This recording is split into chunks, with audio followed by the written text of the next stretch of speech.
Activity number 25 पाहणार आहोत. तर ही जी काही 25 ऍक्टिव्हिटी आहे ती पाहण्यापूर्वी अशाच पद्धतीने ब्रिज कोर्सचे जे काही व्हिडिओज आहेत ते पाहण्यासाठी लगेच आपल्या चॅनलला सबस्क्राईब करा, बाजूला असलेल्या बेल आयकॉनवरती क्लिक करा आणि त्या ठिकाणी ऑल करा, म्हणजे तुम्हाला त्या संदर्भातल्या ज्या काही नोटिफिकेशन्स असतील त्या मिळत राहतील. तर आपली ही ऍक्टिव्हिटी नंबर 25 काय आहे हे आपण समजून घेऊया. तर यामध्ये लक्षात घ्या, यामध्ये पहिली आपली जी काही ऍक्टिव्हिटी आहे दॅट इज लर्निंग ऍक्टिव्हिटी.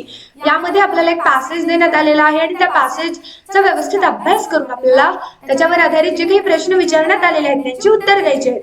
तर सुरुवातीला आपण पॅसेज वाचायला सुरुवात करूया. पॅसेजचं नाव आहे गार्बेज इन गार्बेज आउट. तर कचऱ्याबद्दलचा पॅसेज आहे, याबद्दल मुळीच शंका नाहीये. तर यामध्ये काय काय देण्यात आलेलं आहे हे समजून घ्या.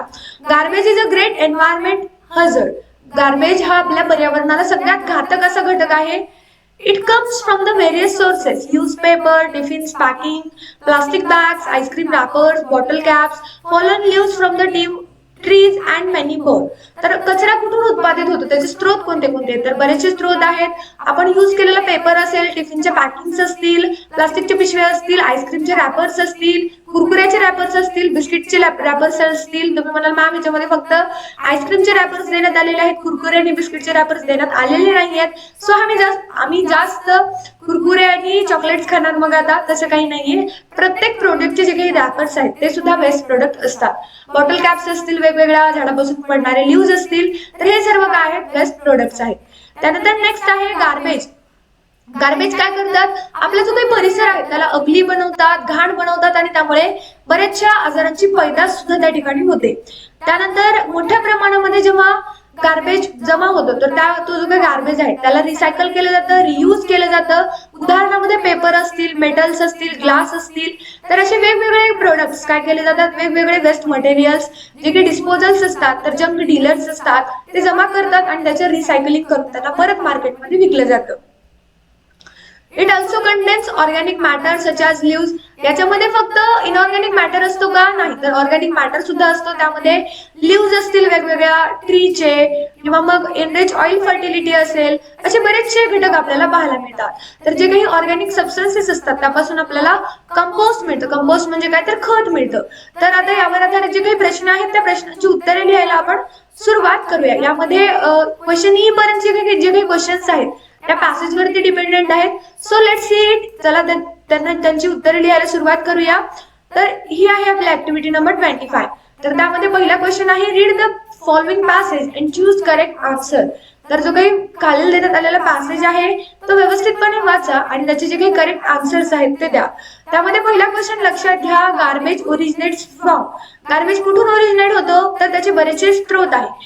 फॉर एक्झाम्पल न्यूज पेपर आहे, टिफिन पॅकिंग्स आहेत, प्लास्टिक बॅग्स आहेत, फॉलन लीव्स आहेत झाडापासून पडणारे. त्यानंतर second that is garbage can create havoc to the mankind by. तर गार्बेज मुळे काय होतं, तर मानवाला त्रास होतो किंवा त्याचं जे काही परिणाम आहेत ते भोगावे लागतात. ते कशा पद्धतीने? तर option C that is spreading several disease. त्यानंतर तिसरा ऑप्शन आहे that is what happens to the disposal material at the recycling centre. जे काही डिस्पोजल मटेरियल्स असतात त्यामध्ये मेटल्स आले, ग्लास असेल किंवा प्लास्टिक असेल, पेपर असेल, तर त्यांना आपण काय करतो, तर त्यांचं रिसायकलिंग सेंटरमध्ये काय केलं जातं, तर it is recycle for reuse. त्यांना परत वापरण्यासाठी काय केलं जातं, त्यांना रिसायकल केलं जातं. त्यानंतर next question that is fallen leaves from trees are useful because they dash dash. जे काही झाडापासून पडणारे फॉलन लीव्स आहेत तर त्यांचा उपयोग काय होतो, तर ते जे काही लीव्स आहेत ते सॉइलची जी काही फर्टिलिटी आहे ते वाढवतात. त्यानंतर क्वेश्चन फिफ्थ आहे that is which of these is correct with reference to a composite pit. तर याच्यापैकी करेक्ट ऑप्शन कोणता आहे? तर इथे यामध्ये जे काही अल्टरनेटिव्ह देण्यात आलेले आहेत ते सर्व अल्टरनेटिव्ह करेक्ट आहेत. त्यानंतर नेक्स्ट आहे मॅच द पेअर्स, म्हणजे जोड्या लावा. तर चला जोड्या लावायला सुरुवात करूया आपण. फर्स्ट आहे garbage. Garbage is a waste. त्यानंतर सेकंड आहे प्रिमायसेस मीन्स प्लेस. त्यानंतर तिसरा आहे ugly. Ugly means unlovely. Fourth आहे रिसायकल मीन्स रिप्रोसेस. फिफ्थ आहे हझार्डस मीन्स डेंजर. तर त्यानंतर नेक्स्ट क्वेश्चन आहे C. Find out 3 R with the help of passage your friend and teacher. तर जे काही 3 आर आहेत, 3 आरचे मंत्र आहेत, तर ते 3 आरचे मंत्र आपल्याला शोधायचे आहेत. ते कोणते कोणते आहेत? That is reduce, reuse and recycle. त्यानंतर नेक्स्ट आहे that is question D. Question D काय म्हणतो लक्षात घ्या, read given sentences arrange their sequence correctly.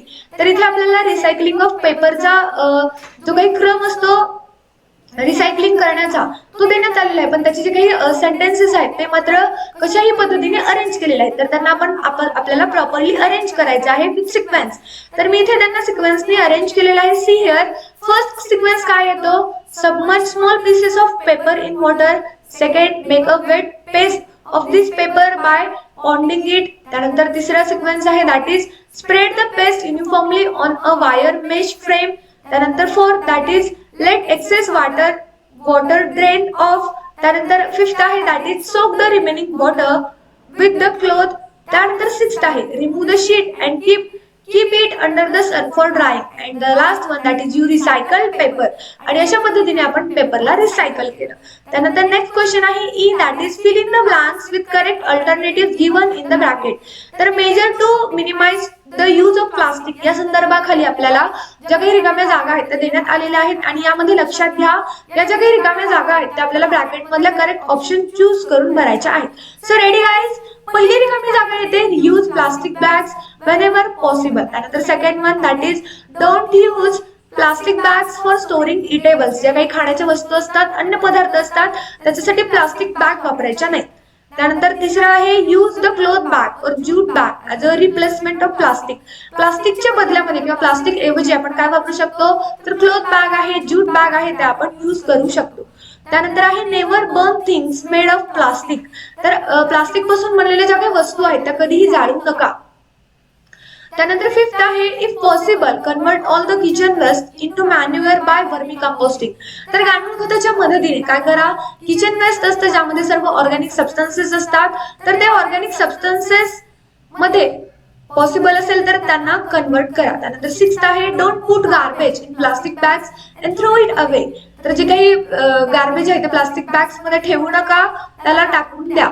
Seventh आहे that is make friends, family and community members aware of proper garbage disposal practices.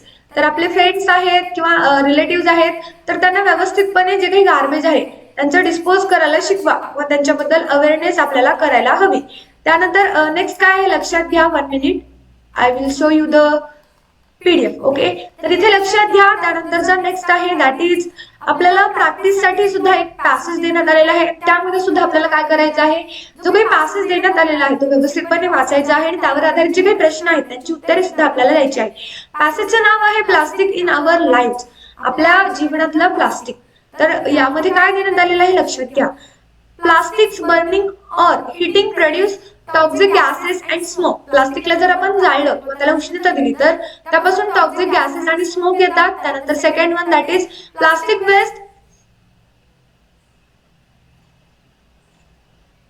threatening the roadsides causes disease causing microorganisms and they choke the drains. तर आपण जर प्लास्टिकला रस्त्याच्या कडेने रस्त्याच्या साईडला फेकलं गेलं तर त्यावेळेला काय होतं, जे काही आजूबाजूच्या प्रदेशातले लोक आहेत ते मायक्रो ऑर्गॅनिझम द्वारे ते डिसीज करू शकतात आणि जे काही ड्रेनेज आहेत, ज्या काही गटारी आहेत, नाल्या आहेत त्या मात्र चोक होतात. त्यानंतर थर्ड आहे plastics dumped in water bodies pose a threat to aquatic life. जर प्लास्टिक वॉटर बॉडीज मध्ये गेला तर जे काही aquatic लाईफ आहेत त्यांच्या आयुष्याला, त्यांच्या जीविताला धोका असतो.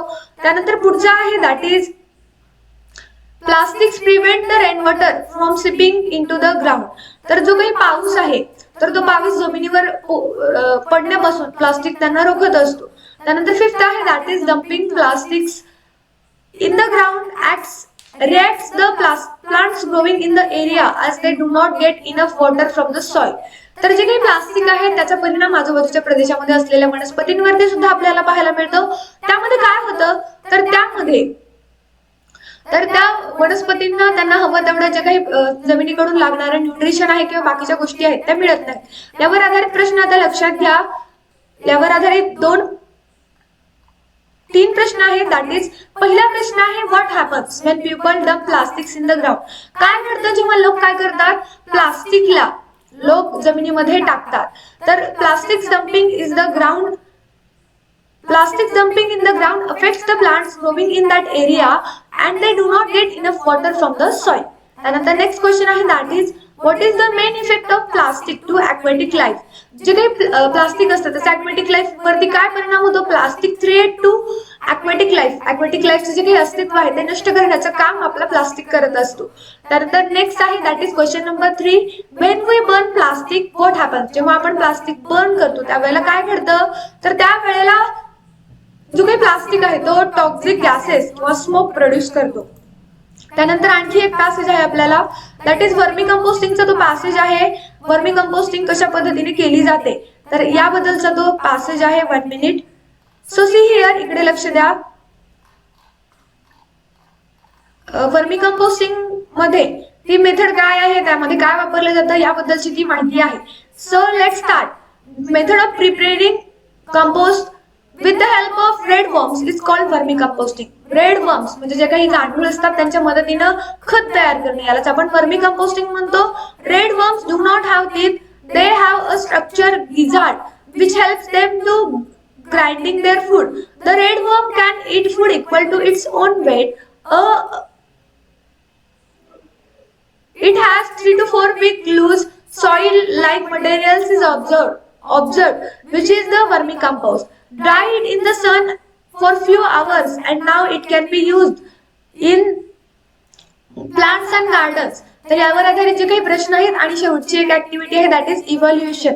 इव्हॅल्युएशन का करण्यात येतं तर इव्हॅल्युएशन करण्यामागचा मेन उद्देश काय तर आपल्याला या पॅसेज मधून काय समजलं ते लक्षात येतं म्हणून इव्हॅल्युएशन केले जातं. त्यानंतर एक्सटेन्शन ऍक्टिव्हिटीचे जे काही आन्सर्स आहेत ते लक्षात घ्या.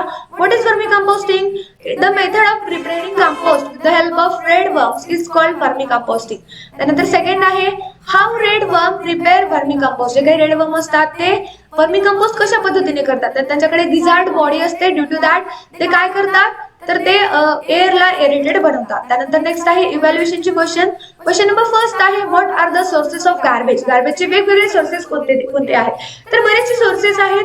The sources of garbage are used paper, tiffin packaging, plastic bags, chips wrappers किंवा वेगवेगळे रॅपर्स आहेत. आईस्क्रीम रॅपर्स असतील किंवा ऑर्गॅनिक मटेरियल आहे. अशा बऱ्याचशा गोष्टी गार्बेजचे सोर्स असतात. त्यानंतर second one that is what are the side effects of garbage. गार्बेजचे साइड इफेक्ट काय आहेत.